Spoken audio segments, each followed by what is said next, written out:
Hey, how's it going? Let's go ahead and continue with chapter 10. So, we've been talking about sexual abuse. We just finished up talking about internet sex offenders. We talked about, the vulnerability of college students and some of the typologies of rapists and people who commit sexual assault. This break kind of takes us towards prostitution, right?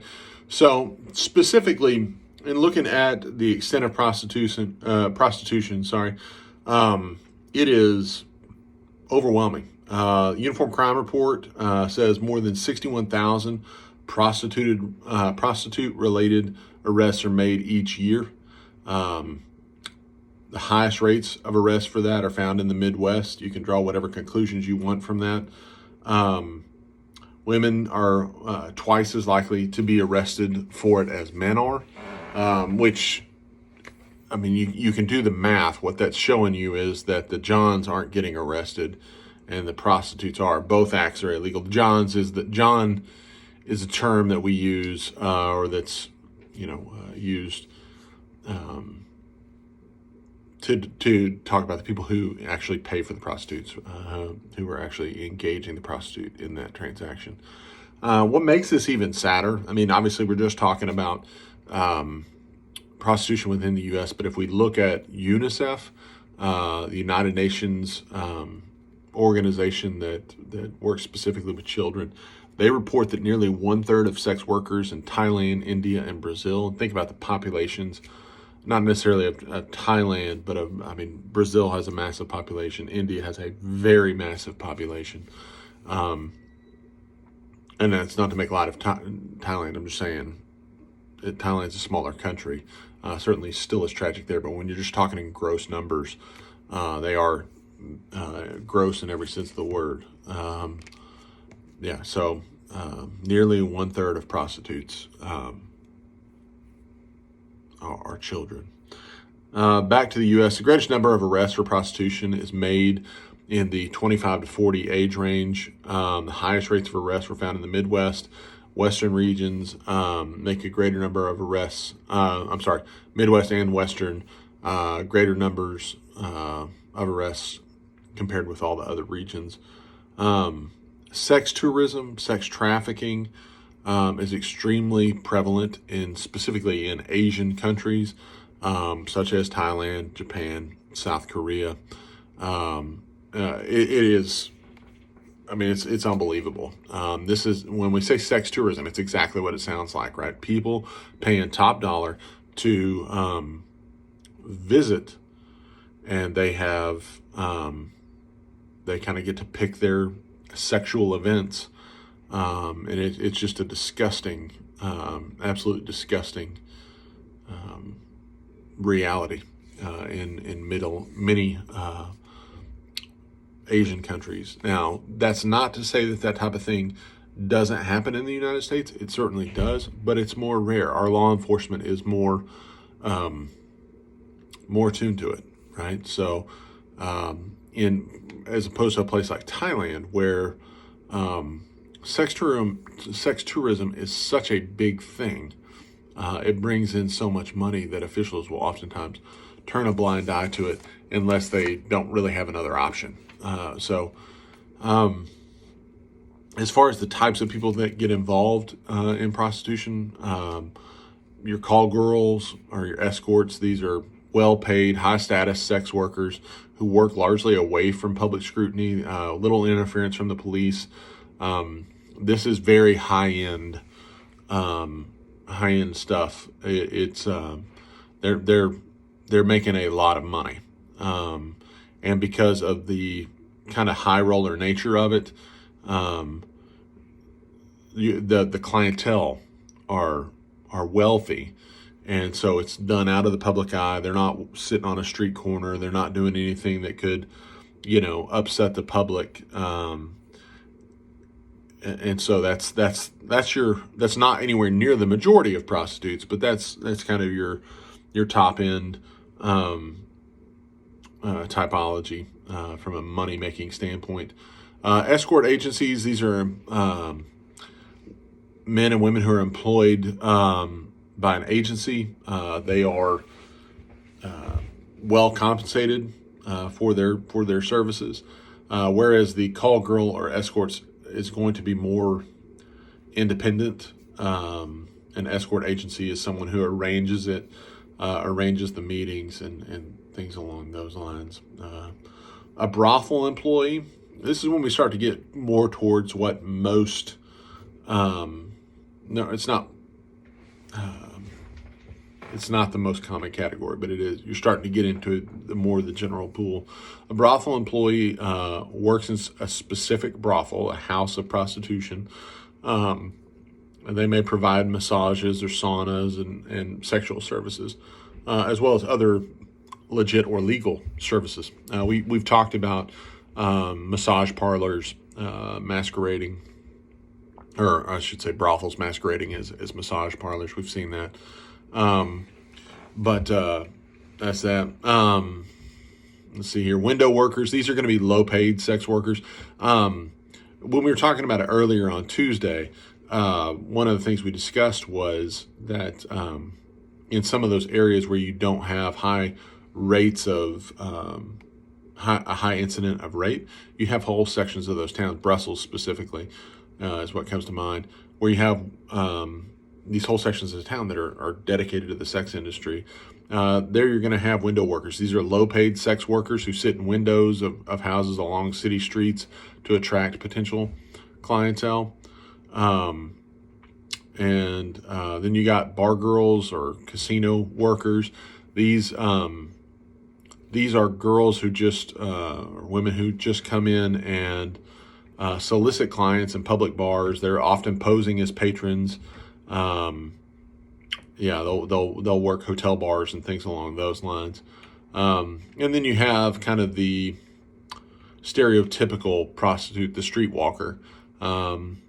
They are soliciting clients in relatively public spaces, and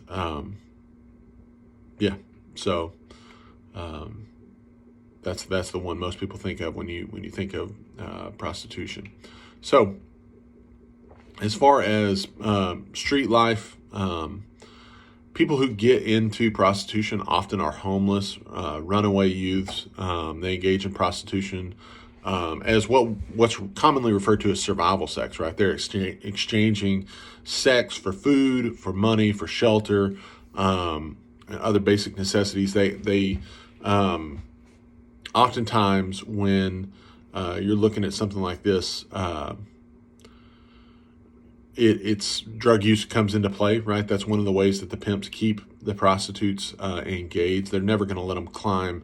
It's not like they start earning a better wage or anything like that.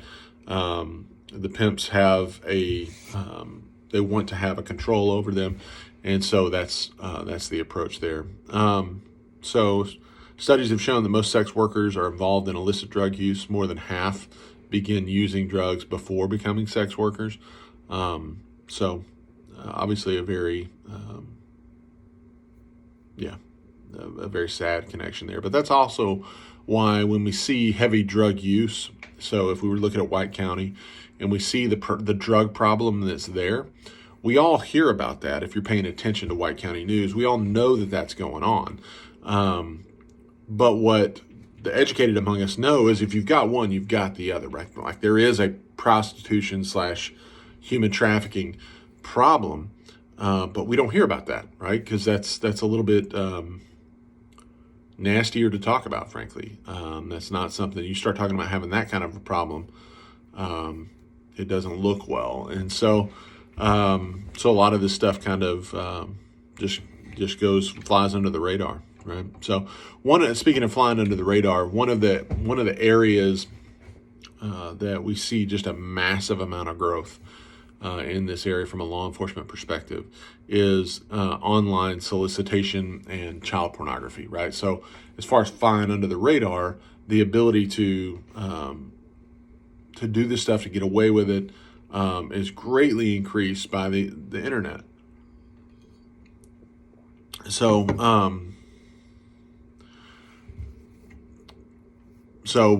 online contact is made. Children, oftentimes very malleable, very impressionable, online from a mental perspective, and so they're able to entice children online. Perpetrators or predators will use the internet to expose um, youth to pornography. Um, let's see here. Sorry, I'm getting a bunch of messages as this is going on, so I'm kind of a little bit distracted. They will use the internet to expose children to child pornography to kind of lower their guard, right? So most children are rightfully a little bit shocked or uncomfortable around sexual issues or a naked body or something along those lines. That's good. That's healthy. And these predators use the internet to expose them to child pornography to kind of lower those guards down. So to normalize it. It's just pretty horrible stuff. Aggressive sexual solicitations. This is actual offline contact or attempts or requests through regular mail, telephone, or in person. I got to say, I haven't heard of a regular mail solicitation. Somebody getting a letter in the mail. I haven't heard about that in a long time, but the book brings it up. So traveler cases, these are people who physically travel to meet someone who they've met over the internet. If you've ever watched that To Catch a Predator on TV, this is often the case, right? So you have someone, if you're in central Arkansas, you have somebody come down from Missouri to meet, or from Texas to meet someone physically that they've already met online. So that's your traveler cases. Sexual solicitation in general, request to engage. Again, this is online. A request to engage in sexual activities or talk or give personal sexual information. Oftentimes, that includes sending video. Requests to send video or pictures or whatever. Older youths tend to be more at risk for this, specifically because they spend more time on the internet. Right? They're less supervised and are at their households, and they're at households other than their own. So they're, over at a friend's house online or whatever. The reality is, as kids get older, you give them more and more freedom. But at the same time, that doesn't, especially when you're dealing with stuff like online, where you have predators, people actually hunting kids. They're just not ready for it, right? So, you have your 12-year-old and he or she has been at the house, your house, for a while, and they have a phone or an iPad or whatever means of communication. School, provided laptop. We talked about a case here recently where parents were suspect of the kid in the sense that they didn't feel comfortable giving her a phone, but she used her school-issued Chromebook to make contact with a traveler, right? Somebody coming in to meet her from out of state. So, you've got these kids at home, and they've been managed well, right? So you give them a little more freedom, or they take a little bit more freedom, or you just kind of genuinely let your guard down, and all of a sudden, these older youths are pretty vulnerable, right?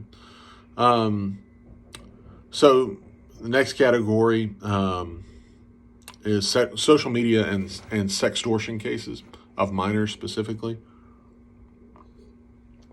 Oftentimes, how this plays out is that it is they will ask, they'll play friendly, they'll play romantic cards or whatever, and they will entice the youth entice the minor to send them nude or sexually suggestive, or actually just sexual images, video, whatever.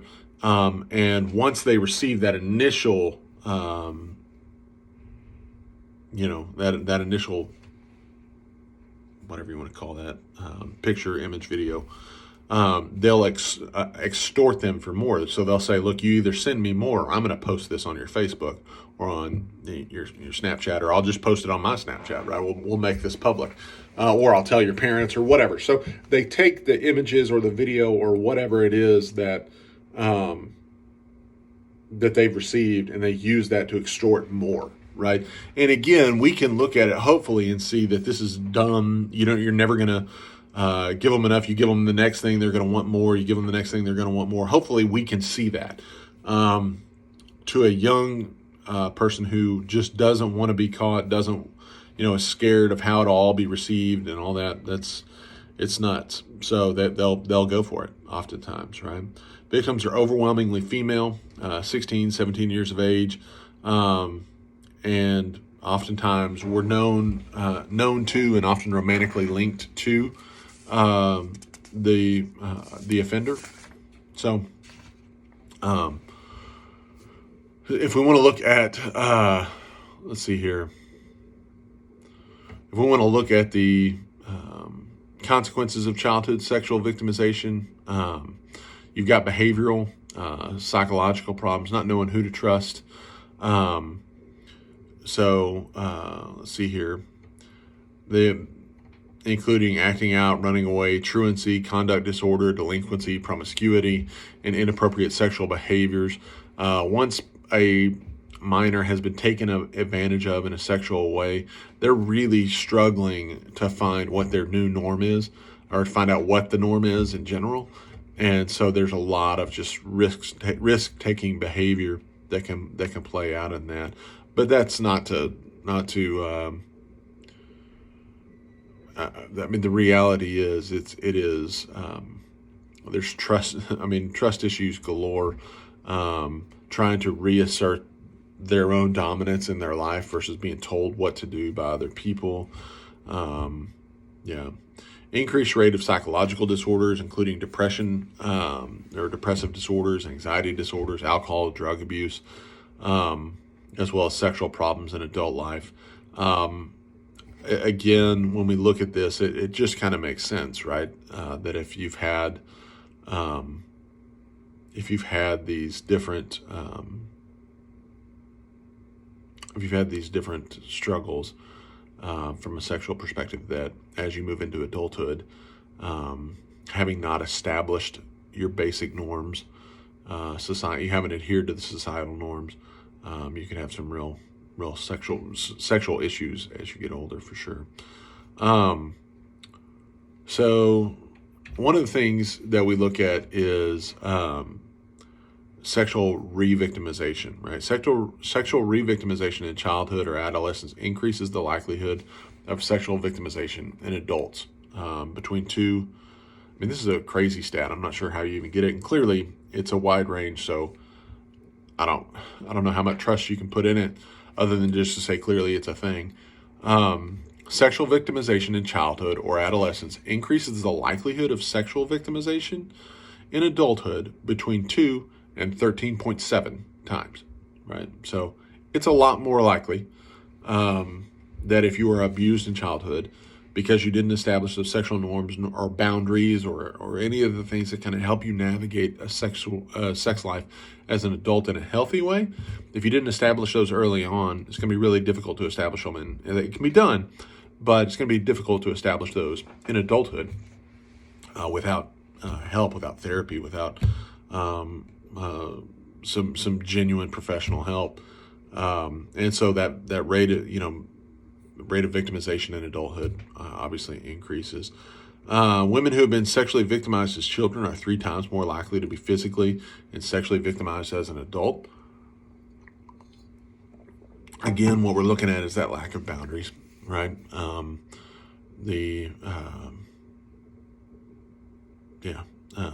When people aren't treating you right from a sexual perspective as a kid, you don't know how to make them treat you right as an adult. So there's that. All types of childhood victimization are associated with increased risk for lifetime re-victimization, right? So pretty sad reality there.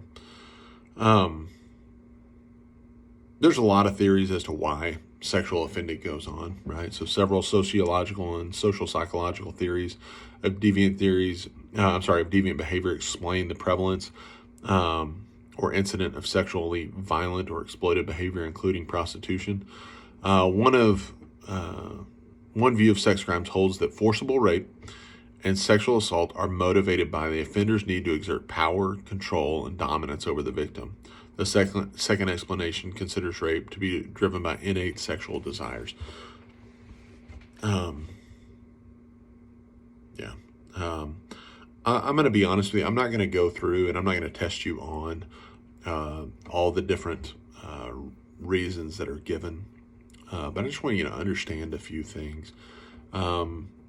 First of all, when you're dealing with why, explaining why somebody engages in criminal sexual offending, the first thing you got to remember, I mean, the starting point has to be that it's not the victim's fault, right? There's no guilt associated with the victim, right? Now, are there things that a victim can do that make them more vulnerable, right? That make them a more attractive target? Absolutely. But that we can't associate that with guilt, right? So, I've made the uncomfortable statement that, if you are dressing to accentuate certain parts of your body, you don't get a say in the quality of character who notices, right? You can be dressing to impress a certain individual, and it doesn't mean that piece of trash down the street isn't going to notice the same thing that you're trying to advertise to the other one. And so that's a reality, right? If you hang out in shady places with shady people, shady stuff happens. We know this, right? But that in no way translates to guilt for the victim, right? They didn't go looking for the problem, and so we've got to start off there, right? When you really start looking into why people offend, right? Why people get into this. I mean, you really look at power.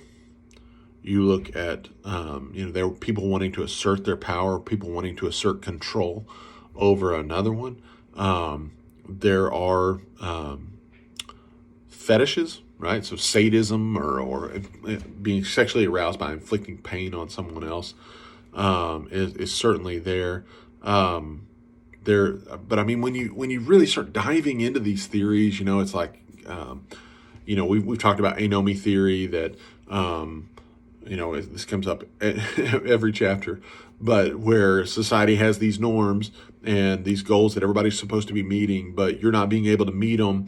And so you act out criminally in order to try and get that. And we're just looking at that from a sexual perspective here, that, people, you should have a girlfriend, you should have, a boyfriend or whatever, by a certain age, or, by this stage in life, you're looking around, everybody else is coupled up and you're not. And so that anomie theory would say that out of that, you're like, okay, well, I've got to go do it, right? Even if the other person doesn't want to, I need to have that experience to be within that societal norm. And so, I mean, like, I guess I can kind of understand that, but like when you really start getting into feminist theory or subcultural theories that are like,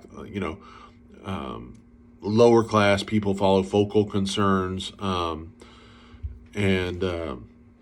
so they're, it seems a bit much, right? The bottom line is, people are doing it because they want to have power. They want to be part of the group. They want to have what everybody else has. They want to achieve that same sexual gratification that our society, honestly, it's kind of disgusting how much our society celebrates sexual satisfaction. But that people are seeing all that, and they feel like they've got a right to it too, right? And so because they're really jacked up in their thinking, they think they can go just get it. But the rapists are looking for power. They're looking for control. And so that's that. And so I don't want to get into routine activities theory or, any of the bigger theories, because just the reality is, you know it, right? These are people struggling for control. They're struggling for power. They're struggling to fit in. They're struggling for the relationships that everybody else seems to have, but they don't. If you're hanging out with shady people in shady places, shady things happen. We don't have to overcomplicate this, right? There's some genuinely messed up people in the world, right? And we would do well to recognize that, not just in this area, but in a whole host of them. and take care of ourselves and prepare for that fight should the day come. So, yeah, I mean, we need to be aware that, when you're dealing with something especially as sensitive as sexual offending, a lot of it takes place, the majority of it takes place behind closed doors. It's happening in homes, it's happening in businesses, happening in daycares, it's happening in churches, it's happening all over, right? And so even in a class as small as the one that we're dealing with, that we're in today, the reality is there are people in class, statistics would tell us, there are people in class who have experienced this. And we need to do well. We would do well to remember that, right? I mean, we don't need to talk about this like it's some far off thing. Sexual offending happens on the Harding campus, happens in Searcy, it happens in wherever your hometown is. There's not a place where this isn't going on. Now, obviously, there's going to be different rates. There's going to be different types of sexual offending, all of those things. And when I say it's happening here on the Harding campus, I'm not talking about any specific incident. I'm just saying Harding isn't immune. It's a great place to be, but it's not immune to statistics, right? There's jacked up stuff that goes on everywhere, and we would again do well to remember that. So that is that. So that's our chapter, right? That's chapter 10. We're at 26 minutes, 26 and a half minutes. So let me end with this. On Tuesday, you will have a Constitution quiz, right? A Bill of Rights quiz. It's going to be literally the exact same quiz you had last time. I'll print it off, bring it in. And if you write let me see how I want to do this. If when you get that, if on the last page, you write the number 10, 10, with a circle around it. On the bottom right corner of the last page, I'm going to give you some bonus points. That I'm going to be pretty generous on that, right? This is our secret. If you watch this video all the way to the end, everybody should have, because it was a requirement. But if you watch that video all the way to the end, that's your clue. It's going to be nice if you do that, right? So a 10 with a circle around it on the last page, bottom right corner. And that's it. Thanks for watching.